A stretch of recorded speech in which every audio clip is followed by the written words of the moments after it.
Saudara-saudari terkasih dalam Kristus, salam sejahtera. Semoga Tuhan Yesus memberkati kita semua.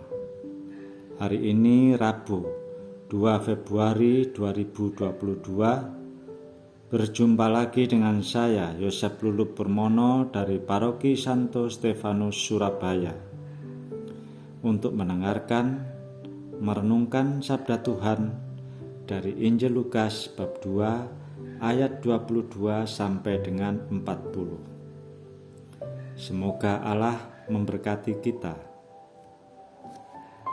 Marilah kita berdoa. Dalam nama Bapa dan Putra dan Roh Kudus. Amin. Allah Bapa di surga, kami mengucapkan syukur atas segala berkat dan rahmat yang boleh kami terima dan nikmati sampai dengan hari ini. Kami juga mohon ampun atas segala dosa dan kesalahan yang telah kami perbuat, baik secara sadar maupun tidak sadar, lewat pikiran dan perkataan kami. Semoga sabdamu hari ini memberikan kekuatan bagi kami, agar kami selalu taat kepada ajaran-ajaranmu, agar kami lebih memahami apa yang harus kami lakukan demi kemuliaan nama-Mu. Ya Yesus, Putra Allah yang hidup, kasihanilah kami orang berdosa ini. Amin. Marilah kita mendengarkan bacaan dari Injil Lukas bab 2 ayat 22 sampai dengan 40. Semoga Tuhan beserta kita, sekarang dan selama-lamanya. Inilah Injil Yesus Kristus menurut Santo Lukas. Dimuliakanlah Tuhan. Ketika genap waktu pentahiran menurut hukum Taurat Musa, Maria dan Yusuf membawa anak Yesus ke Yerusalem untuk menyerahkannya kepada Tuhan. Seperti ada tertulis dalam hukum Tuhan, semua anak laki-laki sulung harus dikuduskan bagi Allah. Juga mereka datang untuk mempersembahkan kurban menurut apa yang difirmankan dalam hukum Tuhan, yaitu sepasang burung tekukur atau 2 ekor anak burung merpati. Waktu itu adalah di Yerusalem seorang bernama Simeon. Ia seorang yang benar dan saleh hidupnya, yang menantikan penghiburan bagi Allah. Roh Kudus ada di atasnya, dan kepadanya telah dinyatakan oleh Roh Kudus bahwa ia tidak akan mati sebelum melihat Mesias, yaitu Dia yang diurapi Tuhan. Atas dorongan Roh Kudus, Simeon datang ke Bait Allah. Ketika anak Yesus dibawa masuk oleh orang tuanya untuk melakukan kepadanya apa yang ditentukan hukum Taurat, Simeon menyambut anak itu dan menatangnya sambil memuji Allah, katanya, "Sekarang Tuhan, biarlah hamba-Mu ini pergi dalam damai sejahtera, sesuai dengan firman-Mu.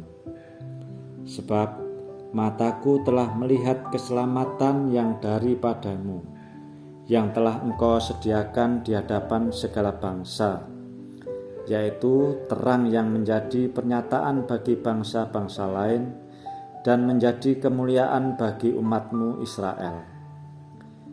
Yusuf dan Maria amat heran akan segala sesuatu yang dikatakan tentang anak Yesus. Lalu Simeon memberkati mereka dan berkata kepada Maria, ibu anak itu, "Sesungguhnya anak ini ditentukan untuk menjatuhkan atau membangkitkan banyak orang di Israel, dan untuk menjadi suatu tanda yang menimbulkan perbantahan. Dan suatu pedang akan menembus jiwamu sendiri, supaya menjadi nyata pikiran hati banyak orang." Ada juga di situ seorang nabi perempuan anak Fanuel dari suku Asyer, namanya Hana. Ia sudah sangat lanjut umurnya. Sesudah menikah, ia hidup 7 tahun bersama suaminya. Dan sekarang ia sudah janda, berumur 84 tahun. Ia tidak pernah meninggalkan bait Allah dan siang malam beribadah dengan berpuasa dan berdoa. Pada saat anak Yesus dipersembahkan di bait Allah, anak pun datang ke bait Allah dan bersyukur kepada Allah serta berbicara tentang anak Yesus kepada semua orang yang menantikan kelepasan untuk Yerusalem. Setelah menyelesaikan semua yang harus dilakukan menurut hukum Tuhan, kembalilah Maria dan Yusuf serta anak Yesus ke kota kediamannya, yaitu Nazaret di Galilea.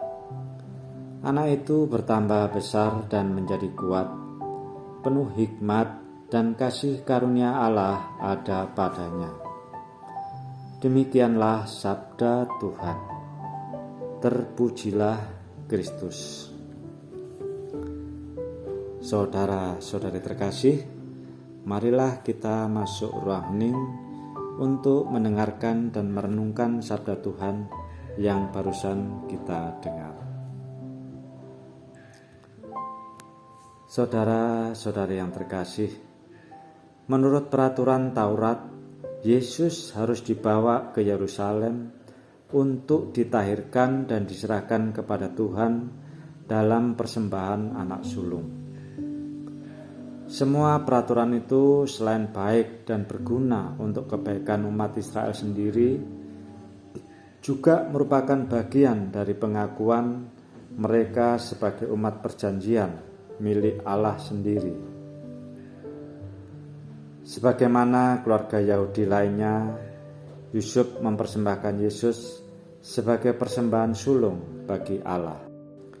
Saudara-saudari yang terkasih, sebagaimana Yusuf dan Maria dahulu menyerahkan Yesus kepada Tuhan, demikianlah seharusnya kita pun sebagai orang tua, semua orang tua menyerahkan anak mereka dengan tulus kepada Tuhan.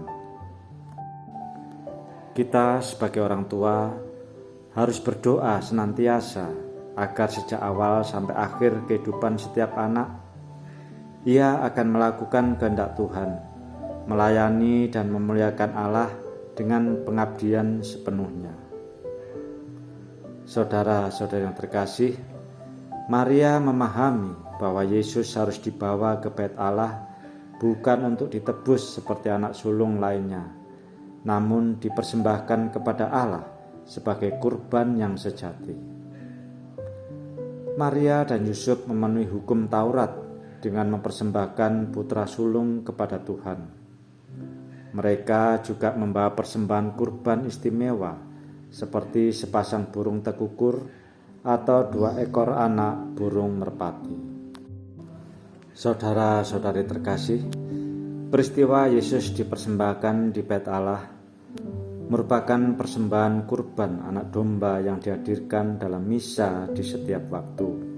Dalam persiapan kurban ini yang kemudian dalam pengendapannya disalib yang kudus.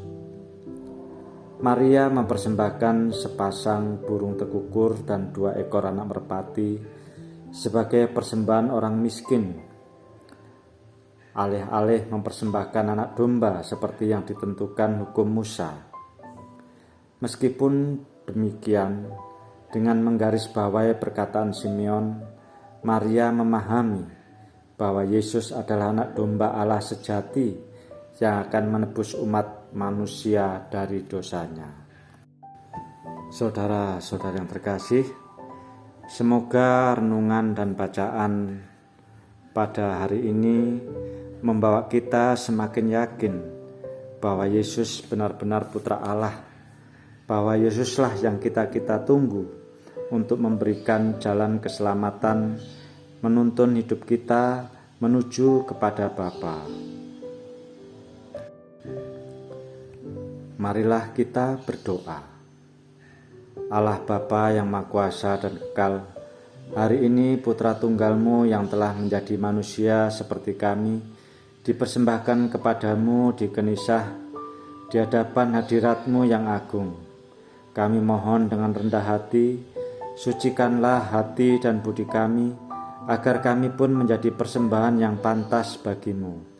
Dengan pengantaraan Yesus Kristus Putra-Mu Tuhan kami, yang bersama Dikau dalam persatuan Roh Kudus, hidup dan berkuasa Allah sepanjang segala masa.